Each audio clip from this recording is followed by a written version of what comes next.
Salut tout le monde et bienvenue pour ma nouvelle vidéo collection Blu-ray et figurines. Et aujourd'hui on va pouvoir voir deux figurines que j'ai achetées récemment et il me semble environ 9 Blu-ray comprenant 2 steelbooks et le reste ce seront des amarrés. Concernant les deux figurines, ce seront deux figurines Funko Pop de l'univers Disney. Et la première n'est autre que la Bête du film d'animation La Belle et la Bête. Alors j'ai flashé cette figurine, je la trouve vraiment très réussite. Déjà de base, effectivement, elle est stylée. Et puis je ferai sûrement une vidéo sur la comparaison du film La Belle et la Bête avec le film live il n'y a pas très longtemps. Mais ce qui m'a surtout impressionné avec cette figurine là, c'est qu'elle est dans le même carton que les figurines classiques, on va faire de taille normale. Par contre, elle est plus grande. Le plastique à l'intérieur elle est plus grosse et plus grande. En comparaison par rapport à une figurine classique Funko Pop, je vais en prendre une au hasard. Je vais faire par exemple Iron Man, voilà, qui est juste ici.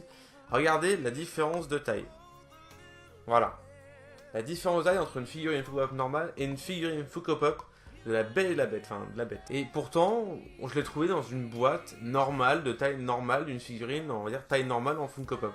Donc ça, j'ai trouvé ça très intéressant, j'ai vraiment flashé sur cette figurine-là. Je vous la remonte encore une fois, je la trouve vraiment très stylée. Donc comme je vous disais, la deuxième figurine Funko Pop que j'ai acheté très récemment, qui fait partie également donc, de l'univers Disney, n'est autre que Sally,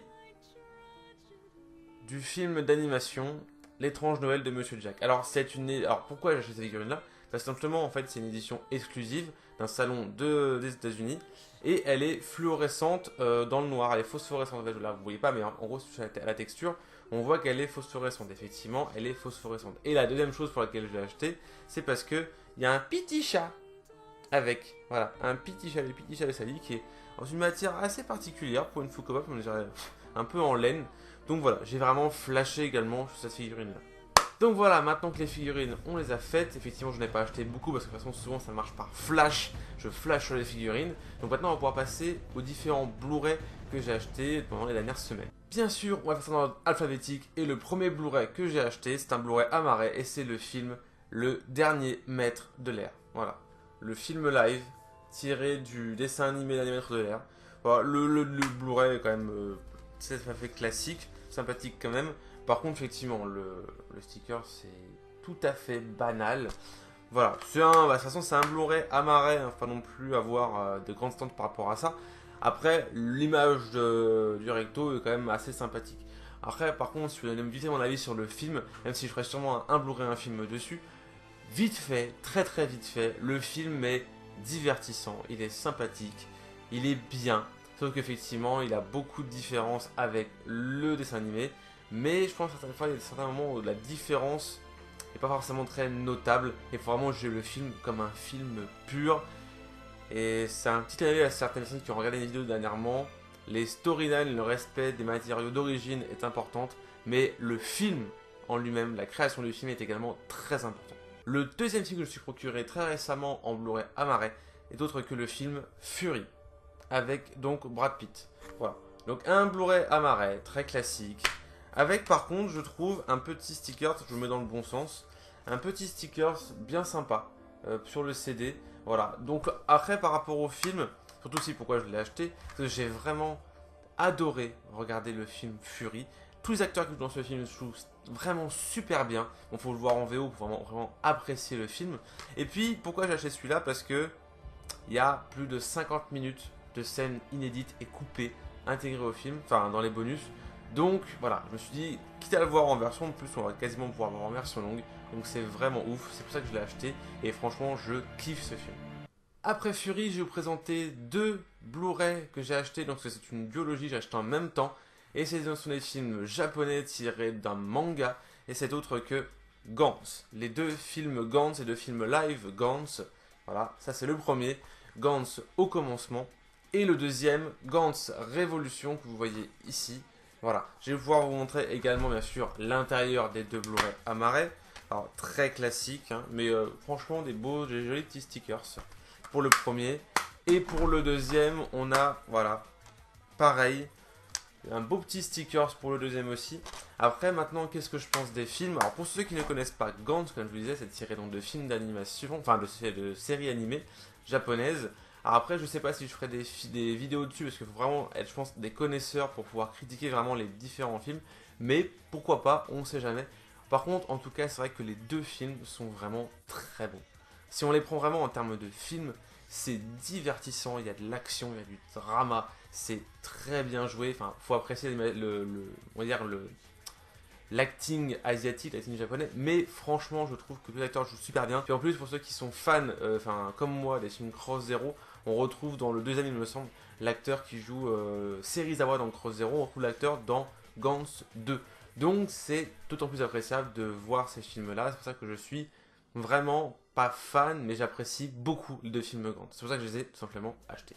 Pour le prochain film, on change complètement d'univers, parce que là, on rentre dans le film américain d'action, science-fiction, pas de base, mais bon voilà. iRobot. Je vais vous aider dans la lumière. Voilà, le film iRobot. Donc toujours en Amarais, bien sûr, avec dedans, que j'étais même pas au courant, en plus au départ, j'ai le Blu-ray et un exemplaire DVD du film. Après, que dire de ce film-là? C'est un bon film de robot. Alors, bien sûr, quelques petites choses qui vont être particulières par rapport à ce film-là, très intéressantes sur vraiment les 3 lois de la robotique, etc. L'intelligence artificielle, sans rentrer forcément dans des dimensions comme le film, par exemple, IA. Là, c'est un tout autre niveau. Mais franchement, ce film-là, même si c'est un pur film d'action, est quand même très intéressant à regarder. On change à nouveau complètement de décor. Et par contre, on reste sur des Blu-ray amarrés avec le Patriote. Alors, vous allez vous dire, putain, le Patriote, mais on change complètement en termes de film depuis le début. Parce que oui, là, on est vraiment sur du film historique. Alors, le sticker, c'est pas terrible. Par contre, je kiffe, bien sûr, la jaquette principale. Alors, pourquoi le Patriote? Parce que c'est un film de mon enfance. C'est, voilà, si vous savez, c'est un film qui est passé très régulièrement à la télé. Souvent, pour ceux qui connaissent, les films du dimanche soir, voilà. Et c'est un film qu'on a regardé énormément de fois en famille. C'est l'un des premiers films historiques, fiction, que j'ai pu regarder avec mon père, et toute ma famille. Donc c'est vraiment un film qui a marqué ma jeunesse, qui a marqué mon enfance. C'est vrai que quand je l'ai vu, j'hésite même pas. Il n'était pas super cher. Donc voilà, et vraiment, j'ai vraiment très hâte de revoir ce film. J'ai pas encore eu le temps de le re-regarder, mais pour ce que je m'en souviens, c'est vraiment un film de ouf. Rick Gleason joue super bien. Il y a même Heath Ledger dedans, donc ça fait plaisir de revoir l'acteur dans sa jeunesse, et bien sûr avant qu'il ne décède. Donc franchement, puis je crois qu'il y a même l'acteur qui joue Lucius Malfoy dans Harry Potter, enfin il a fait plein d'autres films. Donc vraiment, ce film réunit plein de très très bons acteurs, l'histoire est juste ouf, et enfin les scènes de combat sont magistrales. C'est vraiment un très très bon film d'historique, bien sûr docu-fiction. Alors, si on continue, maintenant je vais vous parler d'une trilogie que j'ai revue également très récemment, vu que je les ai achetés, je me les ai enchaînés tout de suite, tout parce que je n'avais pas encore vu le troisième, le reboot, c'est la saga des Ghostbusters. Alors là, dans ce très très très joli steelbook, on retrouve tout simplement les 2 premiers films. Voilà. Et on a les 2 stickers des 2 premiers films. Franchement, avec en plus en image derrière la fameuse grosse mobile, et enfin, je l'appelle comme ça, je me souviens plus du nom, mais en tout cas, franchement, les 2 films sont juste très bons. Alors oui, au niveau des effets spéciaux, ça passe, rien à vieilli, mais franchement, les 2 films sont très bons, les acteurs jouent tous super vraiment bien, l'histoire est vraiment bien tenue du début jusqu'à la fin, on ne s'ennuie pas. Alors pourtant, les films sont quand même particulièrement longs. J'ai rien à dire sur Ghostbusters, ce sont des films cultes. Et vraiment, ça m'a fait super plaisir de pouvoir trouver ce steelbook là et de pouvoir voir ces 2 films là. Mais bien sûr, comme vous le savez, ils ont fait un reboot avec donc plus des mecs mais des filles pour former l'équipe de Ghostbusters. Donc SOS Fantôme, la chasse est ouverte.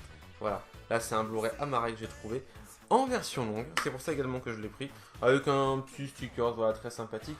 Après maintenant, voilà, que dire du Blu-ray, enfin que dire du film. Je pense que je ferai une vidéo dessus. Il y a forte chance pour que je fasse un Blu-ray, un film sur les Ghostbusters. Après, tu sais, de me donner mon avis sur celui-là, sur le reboot des films. Il est bon. Il y a des scènes vraiment qui sont voilà, très classe, très épiques, très, très stylées. Mais il y a quand même pas mal de défauts. C'est un personnage qui ne sert strictement à rien. Donc bon, je vais pas trop en parler. Je ferai, je pense, une vidéo dessus. Mais voilà, j'ai un avis assez partagé sur le reboot de Ghostbusters. Et donc, pour la fin, pour le dernier Blu-ray que je me suis procuré très récemment, et c'est pas des moindres, c'est tout simplement le Blu-ray Steelbook du film Spider-Man Homecoming. L'édition limitée Fnac. Pas le Blu-ray classique avec, enfin l'édition Steelbook classique avec Spider-Man, Iron Man dessus sur le recto, il me semble, sur le verso, Spider-Man avec son ancien costume et le vautour. Elle a des images très stylées. Mais vraiment, moi je cherche l'édition limitée et je trouve que vraiment cette édition-là est très belle. Alors là, vous allez vous dire, oui, il y a l'aimant dessus. Il tient super bien. Il y a le petit magnète. Hop, vous voyez, tac. Voilà. Donc je laisse pas dessus concrètement. Moi ce magnète là il va sur mon frigo. Il est très sympathique hein, comme petit magnète. Voilà, donc ça va sur mon frigo. Après si on ouvre le steelbook, on a bien sûr voilà, tout ce qui est les ultraviolets, les machins, les trucs. Dites-moi en commentaire des fois même si vous voulez les codes ultraviolets, parce que moi concrètement je n'en ai pas forcément besoin. Donc dites-le moi si vous les voulez, les ultraviolets pour certains films. Et puis surtout pour les films récents, parce que je crois que les autres j'en ai déjà passé à certaines personnes, etc. Donc pour tous les films récents, à partir de celui-là, si vous voulez les ultraviolets, dites-le moi. Et puis, enfin, je vous les passerai, je vous les mettrai comme ça dessus, là. Et puis, enfin, dites-le moi en tout cas dans les commentaires. Par contre, si on revient sur le film, très belle image à l'intérieur. Et franchement, des stickers très sympathiques avec différentes images. Et pour le film, et pour le Blu-ray, des bonus. Bonus que je n'ai pas encore eu le temps de regarder, parce que je voulais vraiment prendre le temps de regarder comment était foutu le film, puis voir un peu les scènes coupées, etc.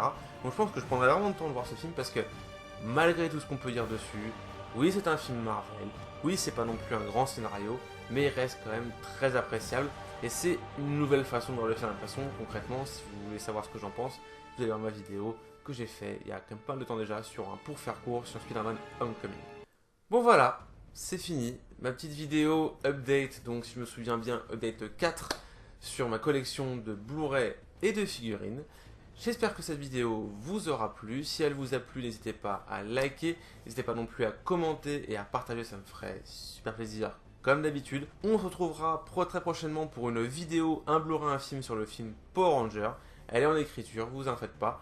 Après, si ça se trouve, je ferai des pour faire court sur les films qui vont sortir dans pas très longtemps. Il y en aura de façon un, je vous le dis tout de suite, sur Star Wars épisode 8 qui sort donc le 13 décembre. Mais voilà, en tout cas, ne vous en faites pas, tous les projets sont en cours. Et je vous dis à la prochaine pour une nouvelle vidéo.